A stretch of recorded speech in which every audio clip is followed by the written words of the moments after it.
David Downton, welcome to SHOWstudio. Thank you, Lou, for asking me. Oh, no problem. I'm happy to have you here. I'm going to start with, it should be a simple question, but I imagine it's actually a very difficult one, which is what makes a great fashion illustration? Magic, movement, the mark of the hand, summing up something as simply as you can without showing all the stress and the bloodletting that it actually involves. I think, who said, Paul Klee said that drawing was taking a line for a walk, and I think fashion drawing is taking it dancing. And when it works, everyone's happy. It's as light as air, and it's a collaboration. Remember, you're drawing someone else's, you're interpreting someone else's work. You're not the designer. You have a responsibility to the other person. So when it really, really works, it's the best of you and it's the best of them, and it's this dance. And when it doesn't dance, you've got two left feet and it's not good. But I think the great fashion artists, and I use the word advisedly, the great fashion artists were artists. They were artists whose subject was fashion. And all of those people, from Le Pape and Barbier through Eric and Boucher to Antonio and Gruot, they held a mirror to the times in which they lived. And they showed what was happening every bit as much as Avedon and Penn and Beaton. And I think, you know, we have to take it seriously. And I always say fashion illustration is only superficially superficial. It's going to be my autobiography, that actually. Only superficial.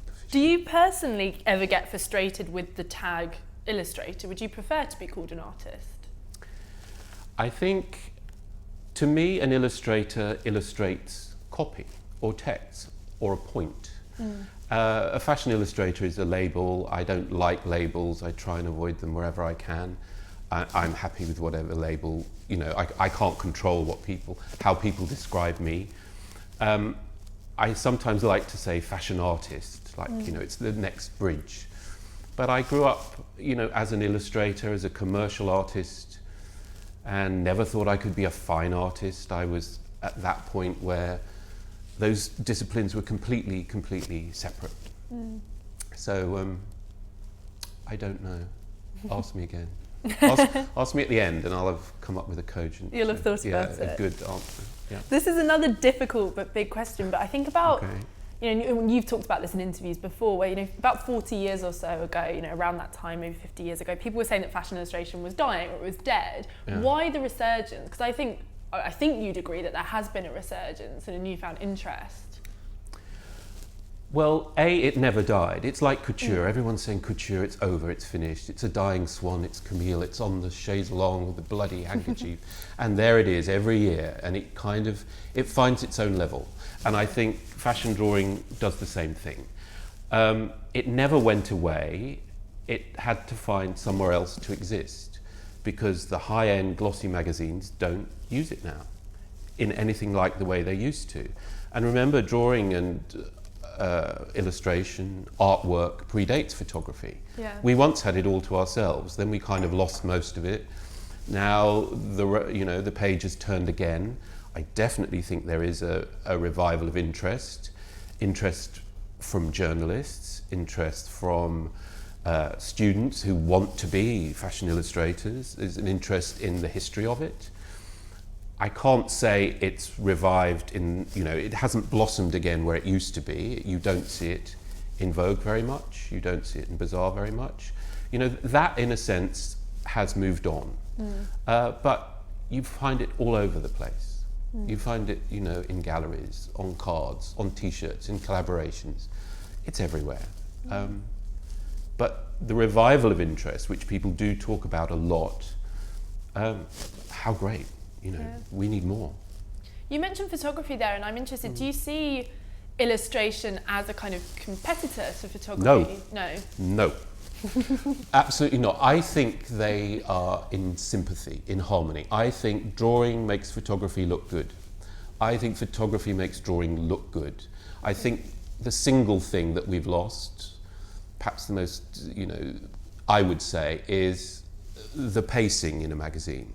Okay. When you get to drawing in a magazine, you look at it. You may not like it, but it changes the pace. And I think they are not in competition. It's like they're apples and oranges. Great photography is great photography, great drawing is great drawing. And they absolutely work together. They work better together than apart, I think. That's interesting. But people have set, they do set it up. It's what can... Actually, don't ask me this question. This is the question you mustn't ask me, which is what can photography do that drawing can't, and what can drawing do? Because they are completely different things. I'm going to have to ask that now. Okay, go on. I'm ready. I'm ready for it. What can drawing do? It's one person, usually one person's response. It comes from the eye, the hand and the heart, as the Chinese say, and it's done in a moment. Photography increasingly is a group effort. There's a lot of people involved, there can be, and it's a different thing. But I celebrate photography. I have friends who are photographers. So let's just leave it at that. But I'm fascinated by the interplay between them. That's interesting. Why do you think this is a really hard question, and I ask it to designers and they hate it? Okay. But you, I think you would admit you're probably the most respected, the most acclaimed, the most well-known fashion illustrator. Why? Why have you been so successful? Why do people love your work? Well, firstly, I don't know how to answer that. I've done it for years. You're looking at 30 years of slog, and 30 years of, it's not a career. You don't really have a career in this. You do temp work, and you go from job to job, and you go from idea to idea. And I never wanted to be the one, because in fashion you have a short life. The camel shits and the caravan moves on. We know that. And so if you're the one where the light focuses on you, it's got to move on. You can't be half in fashion. You can't be half pregnant. If you're that person, and some people don't survive the light moving on. So I never had that as my goal. I never thought I could be. I started very slow, very small, and I didn't believe that it was in my path in a way. I wasn't the star student or the star at anything. So to have, success such as it is now is fantastic. It's fantastic to be middle-aged and having fun and success. I couldn't have coped, I don't think. You hinted about the nature of the industry there, and it's intriguing. We'll talk about this a bit later, but as you mentioned, you didn't start as a fashion illustrator. You've kind of found your way into fashion, right? Yeah, it mugged me. Just fallen into it. Do you like fashion as an industry? Because it can be a cruel industry. It can be a very pacey industry, as you implied. I love it. I feel at one remove from it. I often think I'm parting the red velvet curtain and getting the best from it. I don't live in it in that sense, because you are, by the nature of my work, I'm at one remove in a way. Yeah. I always say, fashion has its share of airheads, egomaniacs, and people you would rather do your own root canal work than speak to. But I think it only has its share. I don't think it has more than the movie business. I don't think it has more than music. I don't think it, get a room full of writers, and you'll know what I mean. It tends to be that they're younger, prettier, get in trouble earlier, make headlines. It's an easy target, but I've met the most creative, extraordinary, fun, interesting, difficult people in the industry. I mean, there's a lot of people that just want a free bag or to get the other side of the rope, and they've come into it for that, but we can all ignore them. We can try. Yeah, we can try. You can try.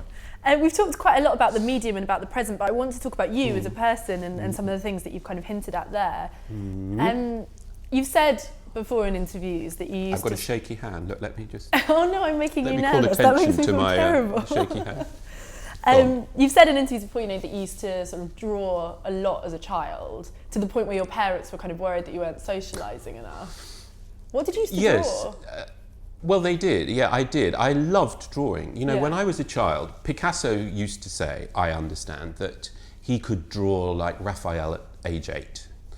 And if I'd have known who Picasso was or Raphael, I would have said the same thing. I thought I was genius. I lived in a bubble. I lived in rural Kent, surrounded by orchards and cherry trees, and and I didn't know any better. I didn't go to galleries or anything, so I just had this funny knack, this skill that was unusual. And because I didn't know any better, I thought I was brilliant. And that's a really lovely feeling. I lost it, and you never quite get it back. But as a child, I sure had it. And I was just copying photos. I was copying film posters out of magazines and newspapers, actually. The Evening Standard used to do like all the films that were opening that week. And in those days, film posters were drawn. And boy, have we lost a lot now, because now no one can do them. Now they're just mugshots of celebrities. But then it was an art form, and I used to love to just sit and copy. I'd sort of lean over the dining room table with a pencil, copying. I'm sure they were dreadful, but at the time I thought they were amazing. So was it always people that you liked drawing? Yeah, I felt I was good at people, and I had this knack, and it is a knack, I think, of getting a likeness. Milton Glazer's a great American artist, graphic designer, said a likeness is a knack. And I agree with him. I think I have the knack. It's not special really, it's just a knack. And there's a lot of knacks I lack. And one of those is perspective, and sometimes in colour I just go wrong. But a likeness, I can always see in a face. I can see in your face what I would do. What would you do? I'm not going to say. I'll just draw it. But I can see in the face what to emphasise, what to de-emphasise, what makes you you. And I do genuinely believe it's a funny skill. I'm interested that you talked then about this moment where you stopped thinking of yourself as a genius and stopped thinking that your drawings were perfect. Was that school? Was that education? No, I got all through school being a genius because I was the only one doing art, so I got the art prize. I was really, really in a bubble. By the time it got to the sixth form, there's just me. So I go up every year and get the art prize. It's brilliant. Of course I'm brilliant. And then I go to art school and everyone can do what I do. Everyone. And it was like the magic just left me. It was just like I'd lost it. And it sounds naive, and obviously when you talk like this, you're editing your life, you're kind of simplifying. But I do remember thinking, this isn't fair. I had this thing. Because my brother was a brilliant sportsman. He played cricket for England. It was a sporting household. My father, who died this year, could pluck a ball out of the air. If a ball came near him, he could do this thing. It's a sort of a magic. Again, it's a knack. That they both really had this thing, and I had drawing. And I got to art school and I sort of lost drawing in a way.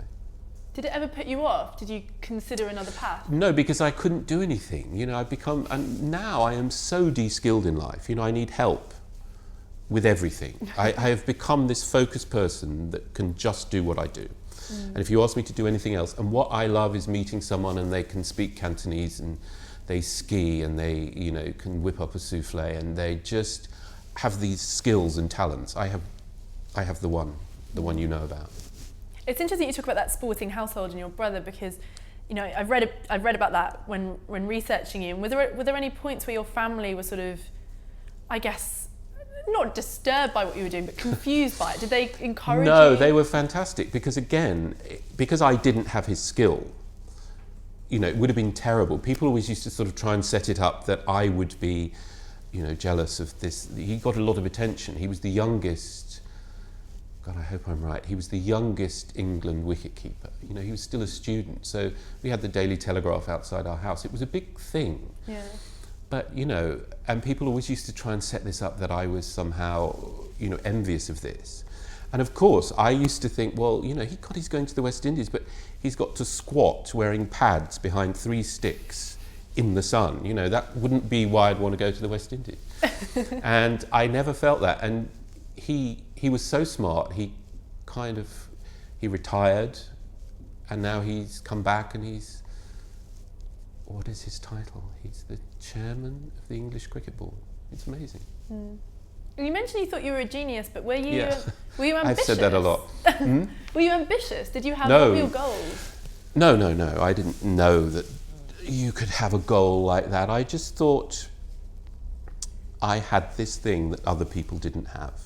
And then, as I say, I discovered other people did have it, and it knocked my confidence, I suppose. Yeah. But no, I was never ambitious. I really didn't become ambitious till I was in my 30s, and I started working in the fashion world, and I began to see I would have to try and steer things and make things happen. Until then, no, I didn't really occur to me, to be honest. And were you ever aware of fashion? You mentioned the film posters and the Telegraph and drawing people, but were you ever looking at clothes or fashion? No, never. No. I can honestly say fashion didn't come into our lives, as you know. I'm sure fashion historians will argue that, you know, of course it did because you were wearing clothes, but believe me, I never saw a fashion magazine. I never thought about it. It wasn't part of who we were as a family. And tell me about starting out as an illustrator, because you worked for a long time as a commercial illustrator, and you were doing sort of lots of commissions that came along, some of which are quite intriguing. You did a lot of romantic fiction, I know where you're didn't going. you? I know exactly The where you're sex going. manual. Yeah, the sex manual. It goes straight there. Well, you know what? I kind of limped through college, I would say. I got a 2-2. I wasn't, as I said, I wasn't the star student. I wasn't the one you had expectations of, in a way. I got through it, and I didn't have another talent. So I sort of had to do it, but I was going through the system in the late 70s, early 80s. And in those days, you were a graphic artist, a commercial artist, or a fine artist. Now that is so blurred. You know, the most commercial artist in the world is probably Damien Hirst, who's a fine artist. But then the twain never met. You know, fine artists were glamorous and they smoked and they kept their coat on at a party. You know, they were people that we didn't really dare fraternize with. There was a Berlin Wall affair between the two disciplines. And I had this thing and I had to get on with it. And so gradually I would go around to places in London with my portfolio and pick up what work I could get. And it took me years. I think it took me a decade to form the word no. I would just say yes. I was just, happy to be making a living. I didn't have the expectation. I didn't think, when I was at college, I was thinking, I want to do Radio Times covers, I want to do Picador books. You had a checklist. But by the time I left, I didn't feel I was that person that could do that. So I kept aiming low and I kept my head down. I wanted to be working. I'm really interested in that notion of you kind of limping through college, and why was it? Tragic figure I cut, don't I? I think I was a bad student. I think I don't know how well taught I was. I don't think I made myself available. I think I was frightened of failure. I don't think I embraced it. I enjoyed it. I enjoyed my college time. But I wasn't, looking back, I was the last generation that had free facilities. I was the last generation that ordered up. I mean, it was pre-computer.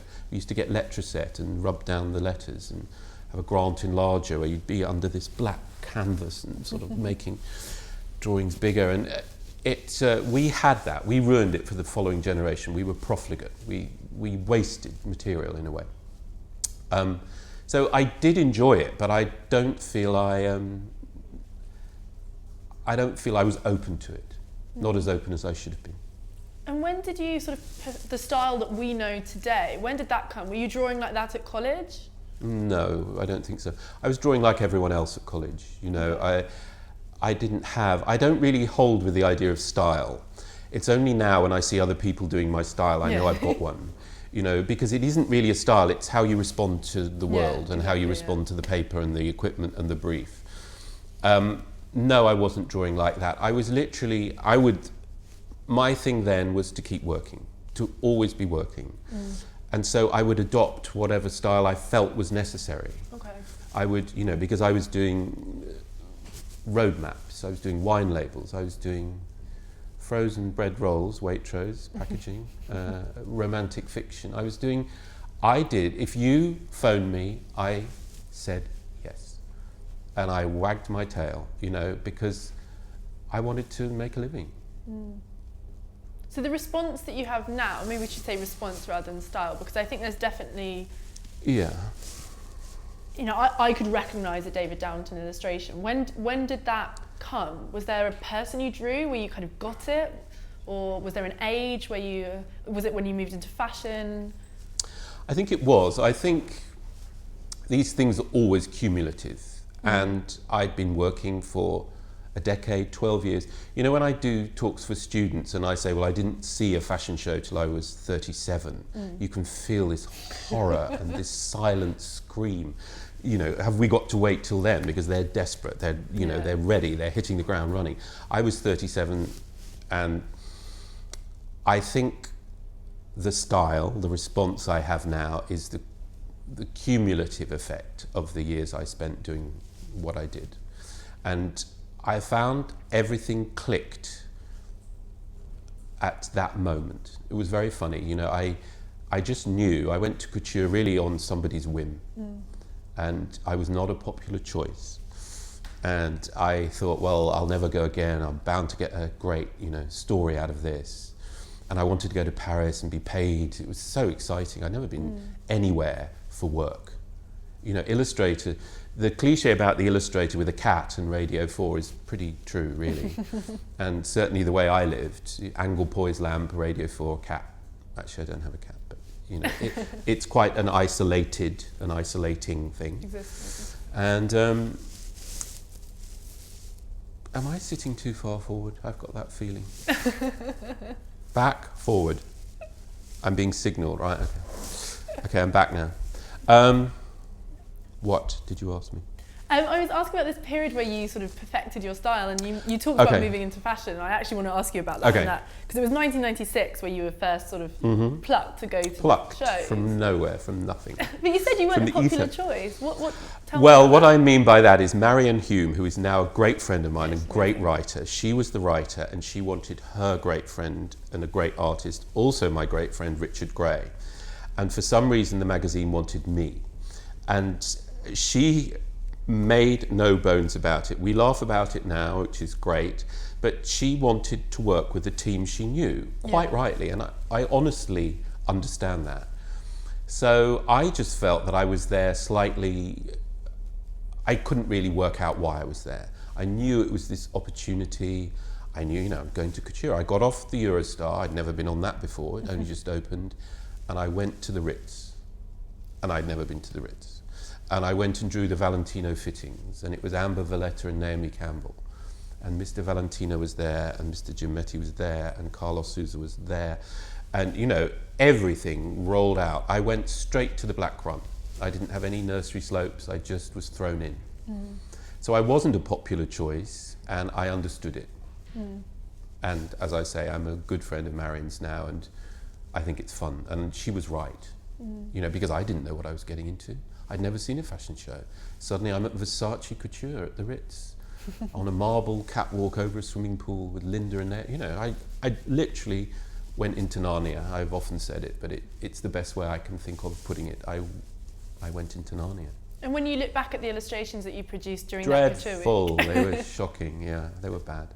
But I didn't know any better, you know, I was sort of paralysed with everything that was around me.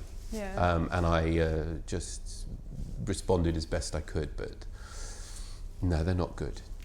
They're not good. And I'm interested, when you watch a show, whether now or then, it's quite interesting. Do you fall, because I think when you speak to a lot of fashion journalists about their work and critiquing, they fall in love with shows rather than garments. But for you, do you fall in love with the garments rather than the shows? How does it work?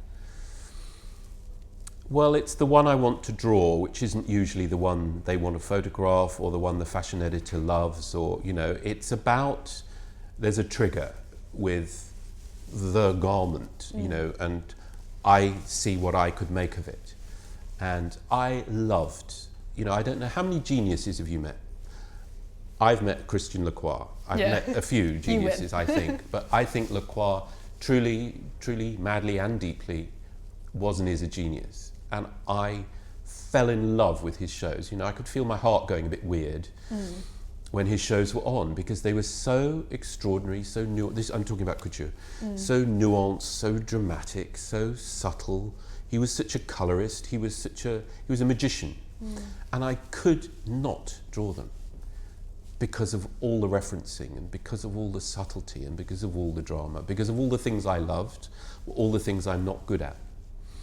So it's not about the garment, it's about my response and how I feel I can cope with it and translate it and do it justice. This is what I was saying earlier, you know, it's one art form describing another. It's not, most illustrators are not designers, one or two are, but most are not. And most designers are not artists, one or two are. So you are, you know, doing this thing of translating and interpreting. And I used to feel with Christian Lacroix, who I would like to say is a friend of mine. I'm not boasting, but we're friendly. And he's written the foreword to my book, and I'm overwhelmed.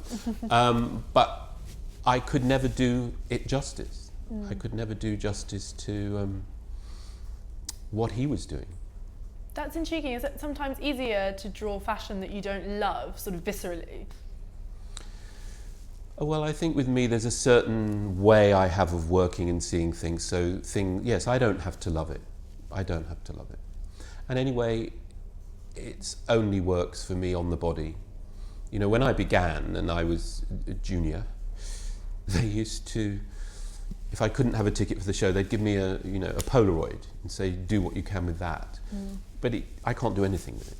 I mean, I did because I had to, but I can't. I need it on the body because it's the reaction between the two. But you say now that you don't draw from shows anymore, so is it not? No, I don't. Well, I miss so much. You know, you're Yeah. sort of doing this, you know, you get lost and they're gone. And what impresses me are all the journalists, the old school ones who draw the clothes. Yeah. You know, they still do that. But I find I miss more than I gain, more than I get. The only time I draw really is fittings, rehearsals. I draw the audience when we're waiting. Anytime there's some stillness in the swirl of it all, I do. But no, a show is a show, and it's over so fast. And because I tend to do couture, well, I always do couture. I've done, ever since '97, I've been to every couture season. And I don't always do ready to wear. And I feel, you know, to be sitting looking at the paper and not looking at what's going on is kind of counterproductive for me in a way. And tell me, having gone to all those couture shows, what are some of the highlights? Well, Lacroix, we've discussed every one of his. But John Galliano, in the height of that, the reinvention, you know, I was very lucky in terms of the timing. Because when I began in when did you say? 96, and that was it. It was the beginning of the new guard. John Galliano came in at Dior, I think, 2 years later, or a year later. Alexander McQueen came in at Givenchy at the same time. Saint Laurent was still at Saint Laurent. Versace was still Versace. He was murdered the following year. There was still Ungaro. Oscar de la Renta was doing Balmain. There was Mugler, you know. So I saw the rise of this sort of shocking and shaking up new breed. I saw John's first Dior show, which was extraordinary for, I think, anyone who's there. And his 1998 Casati, Marchesa Casati show in the Opera House. And no one who saw it will forget it. I just saw a video of it, actually. I was in Venice recently, and there was an exhibition about the Marchesa Casati. And they played a video of that show. And we won't see that again. The combination of artistry, craftsmanship, swagger, the Paris Opera House. I mean, Suzanne von Eichner opened the show, and we were in the Paris Opera House, and we were all pissed because with John you wait, you know, and they were serving champagne before the show.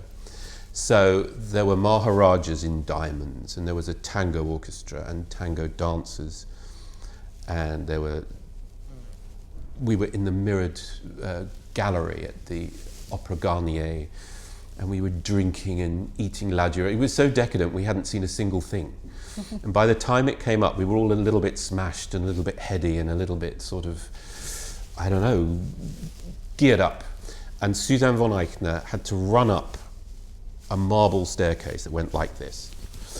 and she had a mask on. It was like Cinderella in reverse, and she came up instead of going down, and she had a mask on and this sort of black bell, black as night crinoline. And as she ran up, the train was still at the bottom of the stairs as she got to the top. And then she pelted through the gallery, and the skirt was swinging like a bell. It was like this chiming bell, and it was shattering all the glasses of the champagne that was, because it was a very narrow thing. And it felt like this extraordinary, I don't know, moment. And it was an extraordinary moment that we won't see again. It's interesting you say we won't see it again, because I want to talk more about how the industry has changed over your time in it. Mm-hmm. What's the biggest kind of development change that you've noticed from sort of those days to today? Well, the biggest one inevitably is the digital revolution. You know, in those days, I used to have to draw in the hotel room on the floor, and then we used to fax them back, you know, to the office, and people were filing copy in phone booths and all of that. That thing, the instant thing now, the show now that goes on outside the show with everyone wanting to be photographed, everyone having an opinion supposedly of equal merit because blogging and everything else, that's the biggest single change. But also there is, I mean, with couture, which is the only thing I can speak about because I have been for 20 years odd, is it has whittled down. In those days, I think there were a dozen shows you had to see. And now there's probably half a dozen that you have to see. And, you know, again, due to the luck of when I started, I saw Christian Lacroix's last show, I saw Yves Saint Laurent's last show, I saw Mr. Valentino's last show before the brilliant new designers took over. So I sort of saw the change of the guard in a way. But that was luck, that was when I happened to be going. Let's talk, because I want to go back to that Lacroix notion of how you couldn't draw his clothes. Okay. Are there any clothes, or maybe is there a designer who produces clothes that, for some reason, knack, to go back to that idea, are just very easy to draw? Well, yes, anyone that does, you know, I'm always looking for line. It's about line for me, everything is about line. I can reduce all of life to, if I gave everyone here, there's quite a few people in the room, by the way, that you can't see, we're not here alone. If I gave everyone here a pen and you all drew a line, they would all be different. And you would invest something in the line, and people can make a line sexy, and they can make a line smart, and they can make a line funny. And it's fascinating. So with clothes, it's about that fluidity and that linear quality. So they're not necessarily the most exciting ones to photograph. That's interesting. You know, they're the most exciting ones to draw. And you talked about the internet just then. I want to pick up a bit more on that, because do you think, as we talked about, you know, with photography changing illustration, do you think that the internet has changed it as well? Has changed illustration? Yeah. Well, yeah, because a lot of people, probably half the illustrators today, work digitally. And it's a complete, you know, I'm the last generation that didn't have a computer at college. You know, I think the next lot in, they had the first computers. So I didn't grow up with it, but about 10 years ago, I said to myself, I need to learn this. Okay. Because I'm going to be here and life is going to go there, and I will miss, you know, everything. And I thought long and hard about it, and then I realized that the last thing I wanted to do was to spend my life in front of a box. You know, and it was the best thing I never did was to learn anything other than the basic stuff. I mean, the digital world has certainly changed my work because I can work anywhere and I can get images anywhere, and, you know, we are all now, the world is a global village. You know, the world is a little village. I know it's a cliche, but it's true. People can get hold of you at any time of the day or night.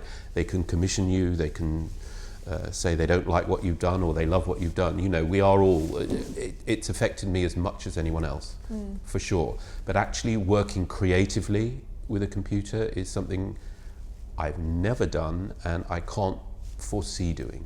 Do you like the work of others who do? Yeah. I hate to bore on about this, but Christian Lacroix is the best artist on a computer. He's a brilliant illustrator, just to make everything even more perturbing and damning. But he told me on New Year's Eve of the millennium, he decided he better learn the computer, and he sat there with whatever his computer was and taught himself. And it's brilliant. And there's lots of brilliant artists with a computer, absolutely. No question. And you mentioned sort of this notion of commissioning then, and I want to talk more about that because, obviously as a fashion illustrator and before that as a commercial illustrator, you're working for a client, you're being commissioned a huge amount. And is it hard sometimes to sort of put yourself into the work? And do you have to do your own work to kind of balance that out? You can't whinge about it. We are in a commercial arena. If you're taking somebody's commission, it means you're taking their money. And if you're taking their money, they're in charge. What you hope is that you both want the same thing. And sometimes you do. Sometimes there is a perfect dovetailing of client and, artist. And sometimes there isn't. And when there isn't, you have to fight your corner. If they want it blue and you want it red, you start with it red. And you argue for it red. And you keep doing it red until they say blue, and then you do it blue. That's the job. It is still in the commercial arena. And some people want you to do exactly what you do. And some people want you to do exactly what you do, but do it different. Do it like I want it. I love you, now change. And you just navigate that. And sometimes it's really frustrating, but my attitude to it is they have to be happy. If I'm happy and they're happy, bingo, we have a success. If I'm less than happy, but they're happy, I've done the job. And it is, we're living in a commercial world. Do you make yourself, or do you enjoy doing work that's just for you? Yes, I do. And a lot of the work I do is self-motivated. And, I love that, but it's also the hardest because I have no one to blame. When it's not going right, I can't say, the client wanted it this way. Yeah. The client is me, and I'm the worst client. I'm the pickiest. I will really pick over the bones of everything because I'm in charge of it. I only have me to please, and I'm very hard to please. And how does it differ to the commercial work? I don't think it differs radically from the commercial work. People always ask me, when you're on holiday, do you draw scenes of Greece? No, I don't pick up a pen. But then I'm never on holiday long enough, maybe. If I was on holiday for a month or 6 weeks, maybe I would. But for 2 weeks, it's the last thing I want to do. But a lot of the portraits I've done of the extraordinary people, that's me asking them. So I regard myself as the client who needs to be happy with the result, really. I'm glad you mentioned those portraits because we talked a lot about fashion. I did, yeah. But I want to talk about the kind of amazing people that you, I guess maybe amazing women. Because why do you prefer drawing women to men? I don't know that I do. I think that the first person I drew was Marie Helvin, 1998. It was the late 90s for me were beginnings of first for everything. And she came to my first exhibition, which was from my couture, drawings at couture. And somehow I heard myself ask her if she would sit for a drawing. And I heard her say, sure. And it was this extraordinary moment. It was a turning point. I give Marie such credit. And I did do the drawing. It wasn't very good. And then I did another one. She was good enough to do it twice. She was good enough to sort of say, okay, I see. Let's give it another go. And we did, and it worked out well. And Marie, she has this address book that's radioactive. She doesn't know everyone, she just knows everyone good. And she opened up the address book and she said, you should draw Catherine Deneuve. You should draw Iman. You should draw, and I said, sure. And she wrote to them all. And they all said yes. Why do you think they said yes? Why did she enjoy it so much?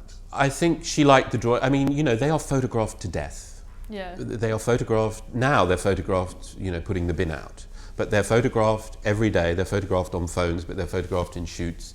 And I genuinely believe that it's something slightly different. And the wonderful thing for me is, generally, they think drawing is magic. We all do. The great thing for artists is, and I love to keep this myth going, is that drawing is magic. And photography is something we could all do on the right day with the right assistant and with the right model, and, it was luck. Now, you know of all people, that there are artists with a camera, but I think generally people sort of think that they could do it. And with drawing, everyone says, oh my God, I can't draw, I could never draw at school. There's this little sort of intake of breath, it's sort of magic, which is great for me, I just let them. Thank you. So I think, why did they do it? We'd have to ask them, but I think they're seeing themselves not photographed, but drawn. And mostly they'd been drawn, but not very much. Maybe by Antonio Lopez or Vera Montes or someone. So, I don't know. You have favourites that you draw, you know, Erin O'Connor in particular is one. Mm-hmm. But also, you know, you've talked about loving drawing Kate Blanchett or Dita Von Teese. Mm-hmm. What makes someone great to draw? Is it about the line, as you mentioned? It's about the line, it's about individuality, it's about character. You know, with a portrait, you don't get a portrait, you're given a portrait. Those people know exactly. Dita is genius. Dita is a genius. She's a modern genius. She's another one I know, like Christian Lacroix. My life is full of them. But she's a genius in the sense that she dreamt this person up and she made it real, and we all see it her way. You know, she's Heather Sweet from Michigan, blonde, whatever. She had the dream and we all hacked into it. Drawing her, therefore, A, she's fun and funny and she understands the gig. And drawing her is very interesting. I can only draw her one way. I've tried. I've drawn her several times. But you have to draw her vision of her. She's done it. She's conjured it up, and it's a real illusion. I always say to her, you're a genuine fake. Because she is. She knows, but it's also real because she believes it. And because she believes it, we believe it. She's really terrific. But drawing her, there's a way. I said, right, we're going to do high fashion pin-up, which is what she is. She's the first since, what's her name? Her idol. Who's Dita's idol? Gypsy Rose Lee was the burlesque artist, but you know, she was also a high fashion sort of figure. And I think Dita is the first since then. And it's very interesting. Is it more fun sometimes drawing people, though, that can be totally different? Yes, I mean, she's a very specific case. Other people are chameleons, you know, and that's great as well. You respond to the person. It's the same as drawing with fashion. You respond to the person in front of you. You try and pick up the relevant equipment. You know, with Dita, I have to work in a fairly polished, she's so polished. It's a perfectly polished figurine almost. With somebody like Stella Tennant or with Erin, it's so linear, it's so strong, the features are so strong. I can be undisciplined with it and it will still be Erin. I can stretch it out over the paper, I can use every inch of the paper, I can pick up charcoal ink. You know, you're responding to the person, they're giving you the portrait. You're not taking it, they're giving it to you. And those are the people. And yes, sorry, going back to the Marie, just briefly, you said, why do I draw women? I said, I should draw some men. She said, oh, don't bother. And honestly, for years, I sort of thought, no, I don't think I will. And it was just a casual little remark. But it isn't true. I'm increasingly drawing men. I've drawn Albert Albaz and Bruno Frisoni and Louboutin. And it's something I'm going to do because the book I've just been working on, please ask me, is all women, and it's the collection, and I need to, I'm turning a corner really. Yeah, tell me a bit about that book, because it's an amazing project to work on. Well, anyone that knows me, and anyone that knows me on Instagram or anything knows, because I've bored myself obviously, but I've bored anyone that will listen as to how difficult this is. You're editing your life. You want the very, very best of everything that you've done. You want to do justice to the amazing people who said yes when no would have been a much more obvious answer for most of them. And, you know, to find a narrative, to write, to give an insight into the sitting and not to give away things that are, gossip or anything like that. It's just been, there's blood on every page. It's a nightmare. But I'm hoping, shall I sit back again? I've got that thing where I'm going like this. I think I'm leaning towards you. So I'm guessing that the thing I know about it is the deadline is this week. The deadline has been raging on since September, but it actually is this week. And I know when it goes, when it's the monkey on someone else's back, which will be the printer and the publisher, I know I couldn't have done any better. which doesn't mean that I don't want to do better. I do, and it doesn't mean that it's perfect. It's not, but I can't do any better. It's done. So for me, this is a really big moment. Actually, really, I'm just so happy to be free of it. I mean, just that notion of not being able to do any better, because is that how you work when you're doing a drawing, when you're doing an illustration? Because you've talked a lot about this idea of kind of like working to make something look effortless, which is almost a bit of a paradox. But you have to keep what I do. I want people to think I'm brilliant. And quite often they sort of say, "Oh, just one of your lines." And I think you don't know that there isn't just one of my lines. There's dozens and dozens of my lines to get the good one.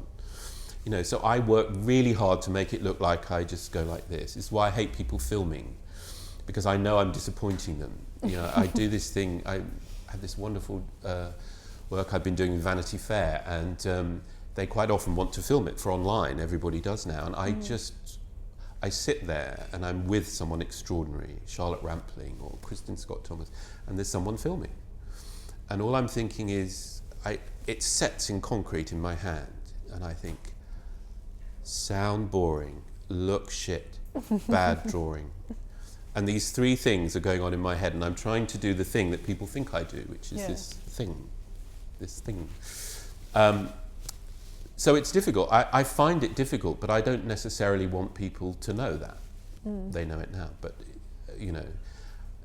and when people say, "Oh, just one of your things, or one of your lines, just do one of those," and just occasionally I do, and it works, and you hope springs eternal. You think, "Wow, I've got it," and then you've lost it again.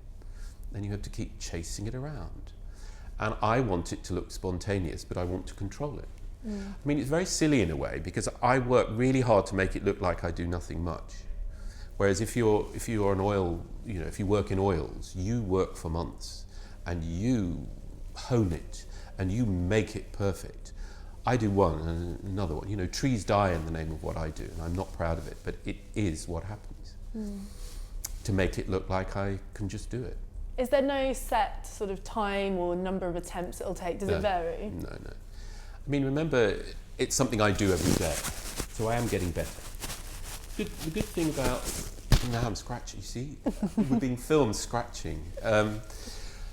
The thing about it is that you can't be too good. You can't be too good at drawing. There's always room for improvement. Yeah. So it's a lifelong thing. And you just have to keep on doing it. Is that what you asked me? What did you ask me? That is what I asked you. Well done. Has there ever been anyone whose likeness you just couldn't capture? Nope. No. I don't think so, no. I mean, there's better ones, some are better than others, for sure. And there's people, as you say, I love working with Carmen. I mean, if Carmen poses for you, you stay posed for.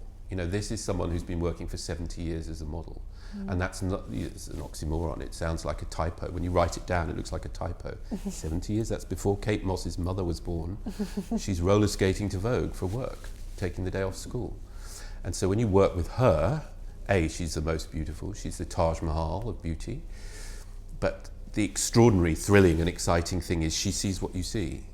She does this, and she can see the gap.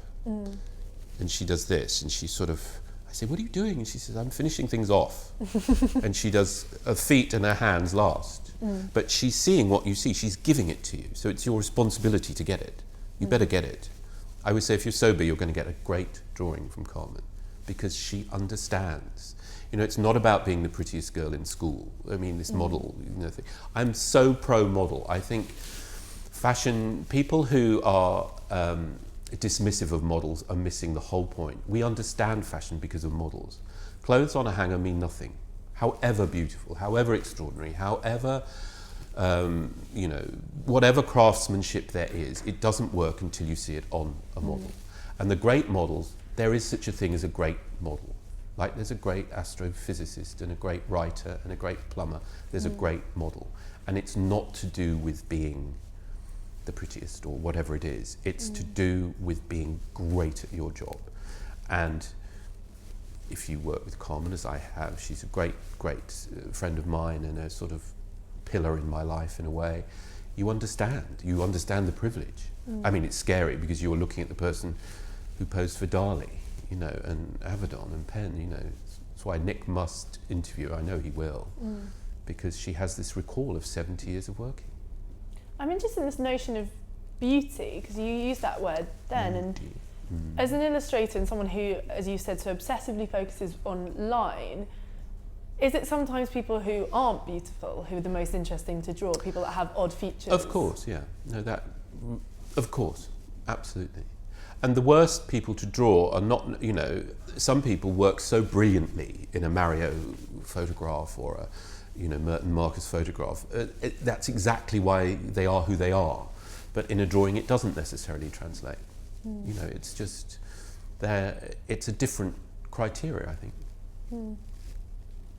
Tell me, are there any career sort of real highlights? You've mentioned quite a few, but have there been any moments where you've been exceptionally proud of something you've produced?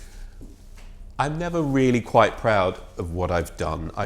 I'm proud to have got here. You know, I think to still be doing what I love, to get up and have fun and to meet extraordinary people and to surround myself. The skill I have in life isn't actually drawing, it's I'm really, really good at hooking in really great people. Apart from one exception, who we won't name, my antennae are really good and I have the best time. People say, you know, I envy you, I envy me, I get it. You know, I totally understand that I have, through work and some luck and some good judgment, you know, I am proud to be doing I'm proud that you asked me to do this because I'm sort of representing illustrators in a funny way. People, we don't tend to get out there and talk. But proud of the actual work, well, it's never good enough, you know. But when I drew Kate Blanchett for Vogue Australia, I never believed it would happen.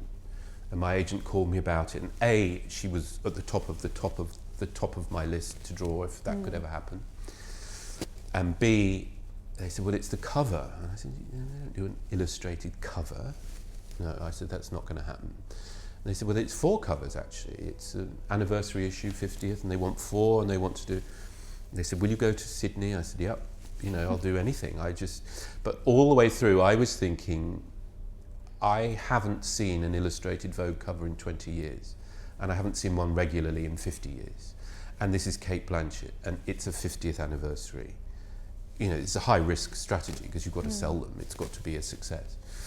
And so I said, yes, you know, of course. Yes, of course I'll do it. I was thrilled to do it, but the whole way through, I assumed the cover would be killed, that it would be moved to inside and she'd be reshot for the cover. Because I've always been told 2 things. One, drawing isn't sexy, lie. One, drawing doesn't sell magazines. So I was waiting for the bad news, and we did this amazing sitting, Sam McKnight, we had Balenciaga, you know, we had the whole thing. And it was a shoot, but it was a drawn shoot. And at first I was thinking, why do we need 9 people? You know, because usually it's me and the person across the drawing board. So why do we need 9 people here? But then I realized that this is brilliant because they are treating it really seriously. So what you would do for a cover shoot, they were doing. And I was so thrilled with that. I mean, I made 8 of them leave once she was ready. So they all trooped out and went into the next room. Nevertheless, you know, it was a big moment, and I waited for it to be killed, and it wasn't killed, and it was the fastest selling issue in the history of Vogue Australia. And they won a design award for the cover. So in that one thing, it disproved the thing that drawing doesn't sell. Drawing can sell. Why does it remain sort of underappreciated then? Why aren't more modern magazines using it? Can't answer you. You know, I met the people later at Vogue and they said, oh, we love that. That was one of our favourites. And I said, well, you could do it again. Yeah. And I don't even mean with me. I mean, obviously I'd like it to be with me, but you could do it again.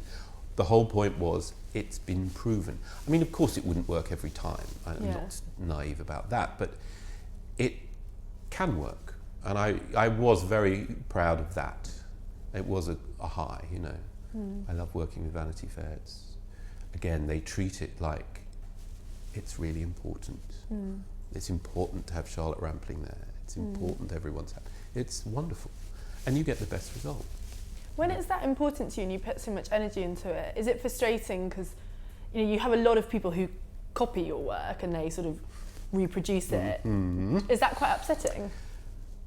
I have to thank them, I've decided, because you know what? I didn't know I had a style till I saw all these people doing it. I really didn't know. I hadn't isolated. Sounds naive. A style finds you, you don't find it. And people trying on what you do. You have to see it as flattering in one way. It's also part of the, it goes with the territory. I've seen people shamelessly being Tanya Ling, being Richard Haynes, being Jason Brooks, it's part of what happens. But I think, and we all have influences. Of course, I had influences. I wanted to be this person and that person.